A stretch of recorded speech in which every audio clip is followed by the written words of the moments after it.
Gracias a BDO por esta invitación. Y bueno, si les parece empezamos. Encantado de poder hablar de transformación de negocios para un futuro sostenible, algo tan importante en nuestro nuevo mundo, en donde tenemos desafíos ambientales y sociales, en donde todos los sectores debemos ser parte de esta transformación. Este es el temario que vamos a hablar en estos 15 minutos, son 5 temas, en donde vamos a ir primero a entender cómo tomamos las decisiones, para ir después profundizando, para entender cómo es este tema de la transformación de los negocios para un futuro sostenible. Ahí abajo hay una barra en donde va a ir mostrando el seguimiento de en qué parte estamos. Entonces, lo primero es hablar de cómo tomamos nuestras decisiones en el día a día, ¿no? Nuestros modelos mentales, la forma en que nos han educado, siempre en general hemos aprendido muy bien de que nuestras decisiones tienen un impacto económico en lo sencillo, ¿no? Cuando nosotros vamos al supermercado y elegimos una lata de tomate, solemos mirar un precio, un sistema de información basado en un signo monetario. Cuando buscamos un empleo, una de las primeras cosas que miramos es cuánto vamos a ganar a nivel de sueldo, ¿no? Cuando nos vamos de vacaciones, lo mismo, uno lo primero que mira es un presupuesto, y obviamente a nivel de empresa, ni hablar de que el tema presupuestario y los símbolos económicos son los que predominan. Pero sin embargo, en todas esas decisiones que nosotros tomamos, siempre también tienen un impacto social y ambiental. Lo que pasa es que no estamos acostumbrados a tenerlas en cuenta.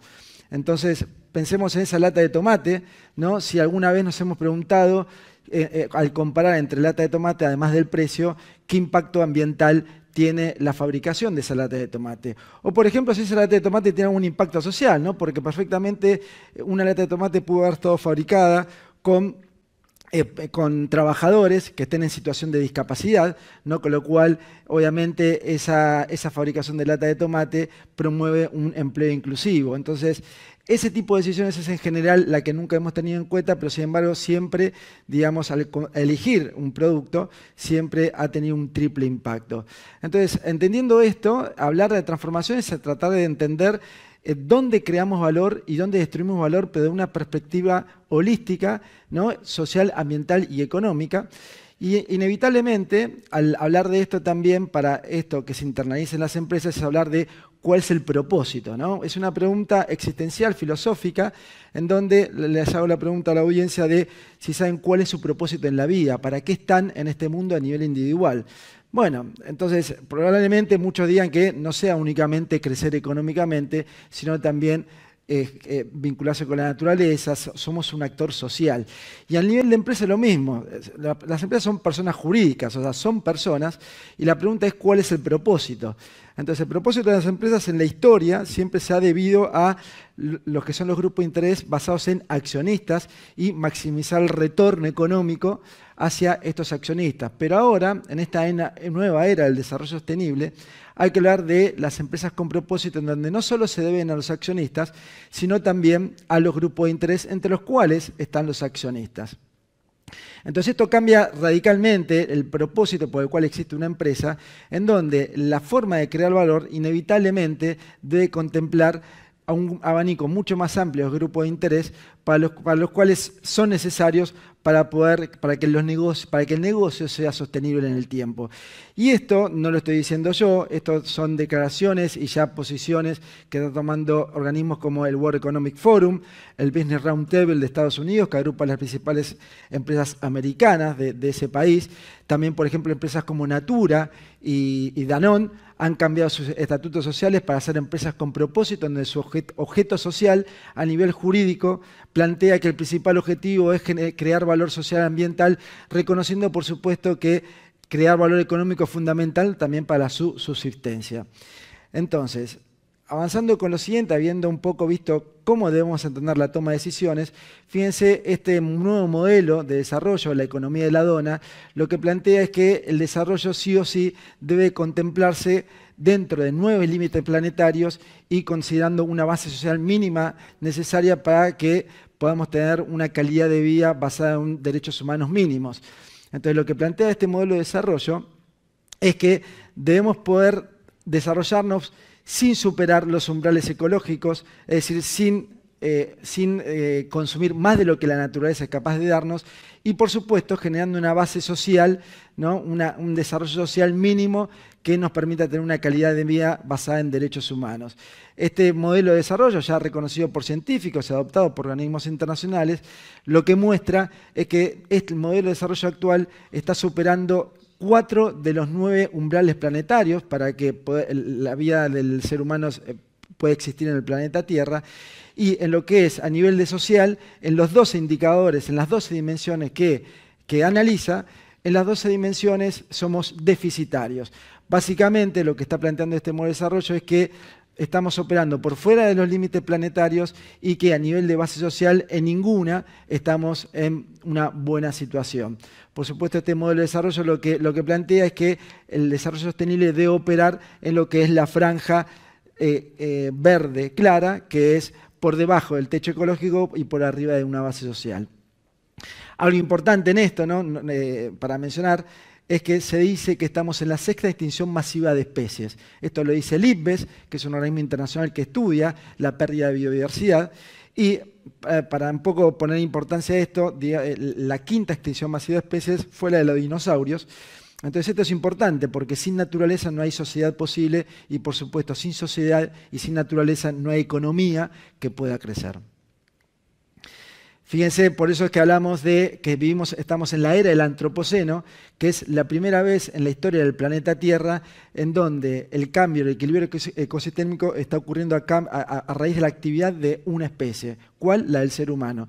Si nosotros ponemos en una línea de tiempo y ponemos la historia del planeta Tierra, que son 4.500 millones de años, a lo largo de un año, lo equiparamos con un año, vemos que la vida moderna del ser humano, a partir del Homo sapiens o la primera revolución industrial, prácticamente ocurrió en el último segundo del año, ¿no? Entonces, fíjense, en tan poco tiempo en la historia del planeta Tierra, cómo el ser humano está generando un gran cambio en el equilibrio ecosistémico y por lo cual está comprometiendo la sostenibilidad de nuestra vida y nuestra sociedad. Ahí abajo lo que se ve como gran ejemplo en el cambio climático, en 800.000 años hacia atrás, obviamente la acumulación de gases de efecto invernadero en la atmósfera ha tenido su propio ciclo, pero por primera vez y a partir de la primera revolución industrial ha salido del ciclo. Entonces es una manera de ver cómo estamos afectando la pérdida de biodiversidad y el cambio en la naturaleza, que es fundamental para nuestra supervivencia. Entonces, dicho todo esto, ahora vamos a hablar un poquito más de los negocios y cómo está impactando esto. Acá estamos hablando de lo que es la materialidad, los nuevos conceptos de materialidad. Esto viene de la contabilidad financiera, en donde el concepto de materialidad sirve para determinar cuáles son los temas importantes que una empresa debe divulgar como información. Pero ahora, hablar de materialidad de una perspectiva de sostenibilidad, se está hablando de que hay que tomar son dos posibles criterios que se puedan adoptar, ¿no? Uno, materialidad financiera, y otro, materialidad de impacto. Adoptar ambos criterios significa adoptar la doble materialidad. ¿Qué significa esto? Que una empresa, a la hora de divulgar información de sostenibilidad, y por supuesto a la hora de divulgar implica que también esto debe gestionarlo, con lo cual ahí está la conexión con la gestión sostenible, ¿no? Una empresa, a la hora de divulgar, puede considerar como tema material la parte financiera, que es entender de cómo la sociedad y cómo la naturaleza puede impactar financieramente en el negocio y en sus principales variables, como es un flujo de fondos, las ventas, la rentabilidad, el riesgo, o también puede entender el concepto de materialidad de impacto, que es entender cómo el negocio está impactando en su entorno, cómo el negocio está impactando en el ambiente y la sociedad. Obviamente son las dos caras de la misma moneda. La materialidad de impacto es una mirada mucho más social, ¿no? Porque implica que la empresa debe considerar sus impactos independientemente o no si rinde para el negocio o no. Y la materialidad financiera es, digamos, una materialidad tradicional en donde ahí a la izquierda se ven los grupos de interés, ¿no? En general, la materialidad financiera son los que más les interesa este tipo de materialidad, son los grupos de interés que tienen expectativas financieras. En general, accionistas, financiadores, inversores. Mientras que la materialidad de impacto, a quienes más les interesa es al resto de los grupos de interés, ¿no? Comunidades, gobiernos, la sociedad en general. Y esto es importante porque es lo que están marcando las regulaciones actuales y futuras. En la Unión Europea esto ya es obligatorio, que todas las empresas deben adoptar el concepto de doble materialidad.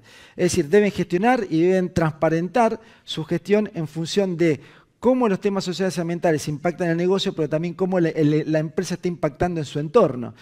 Entonces, y esto es el gran debate que está habiendo en el mundo, en el contexto de las nuevas normas que se están emitiendo de divulgación de información no financiera, ¿no? En donde justamente esto es un cambio radical en los mandatos a los directorios en relación a cómo deben gestionar y cuáles son las prioridades. Obviamente, adoptar el criterio de doble materialidad implica en un mandato para el directorio de que no solo esto es un tema financiero, sino también es un tema de responder sobre los impactos en el entorno de la sociedad de cara a un futuro sostenible.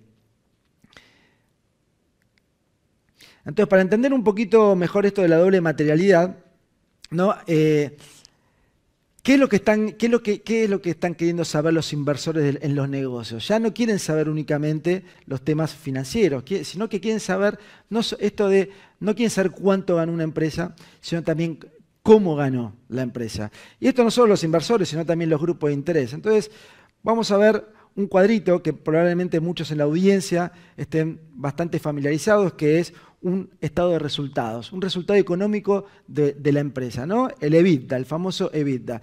Entonces, fíjense, ahí tenemos el cuadro, ¿no? Tenemos las ventas, los ingresos, tenemos los costos, el costo de materia prima, los costos de fabricación, los costos de mano de obra, gastos generales, y tenemos el EBITDA.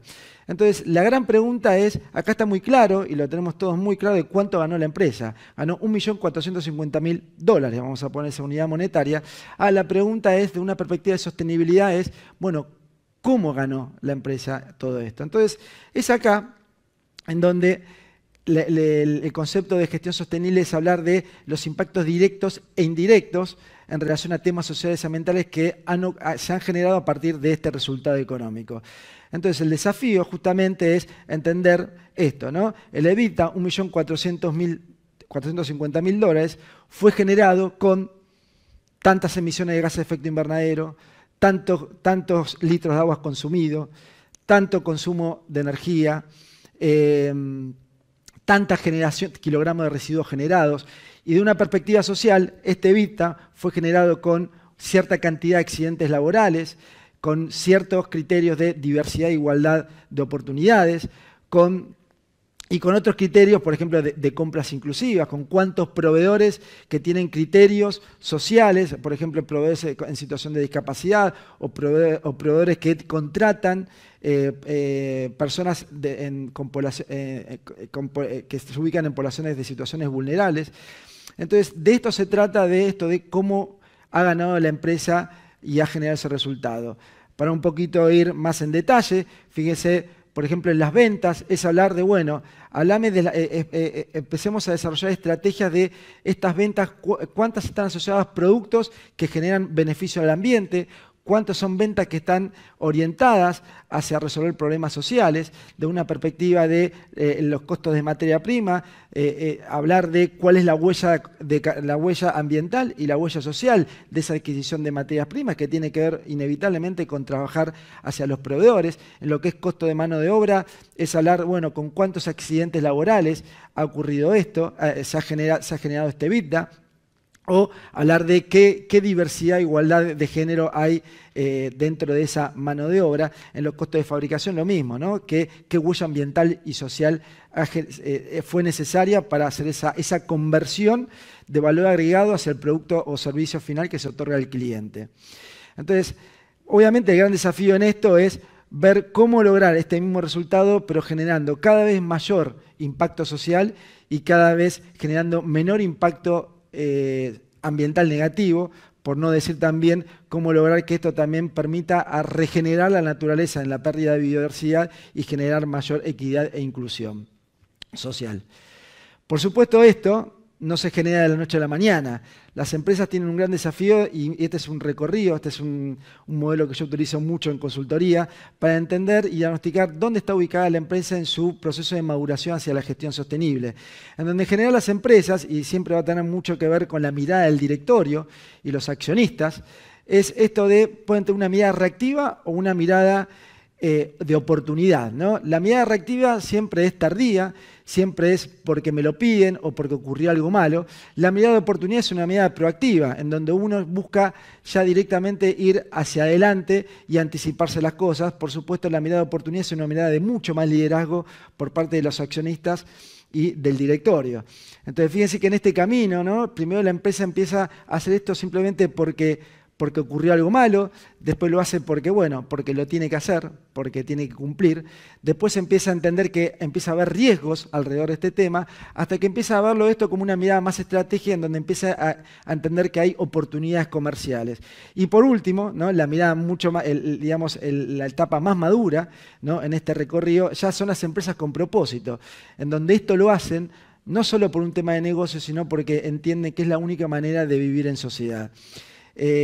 Para entender un poquito dónde está situada la empresa en todo esto, es esto de lo que siempre hablamos de las iniciativas de acción colectiva, ¿no? Mientras una empresa más esté comprometida con las iniciativas de acciones colectivas como las que aparecen ahí, no significa que más se aleja de aquella gestión que solamente se aboca únicamente a cumplir con las normas y las regulaciones, ¿no? Porque esto, en definitiva, como ya hemos visto antes, no se trata de esperar las regulaciones, porque muchas regulaciones no son suficientes para atender los desafíos sociales y ambientales, sino que se requiere un compromiso. Y estas iniciativas de acción colectiva justamente sirven para eso, para trabajar en base a una agenda en común, colaborativa, en pos de un futuro común y sostenible para todos. Entonces, ya terminando, y este es el último slide, ¿no? Volvemos al principio, ¿no? ¿Dónde creamos valor y dónde destruimos valor a partir de nuestra toma de decisiones, ¿no? Entonces, la pregunta que les dejo a la audiencia es si ya saben dónde está su triple impacto en sus organizaciones. Muchísimas gracias.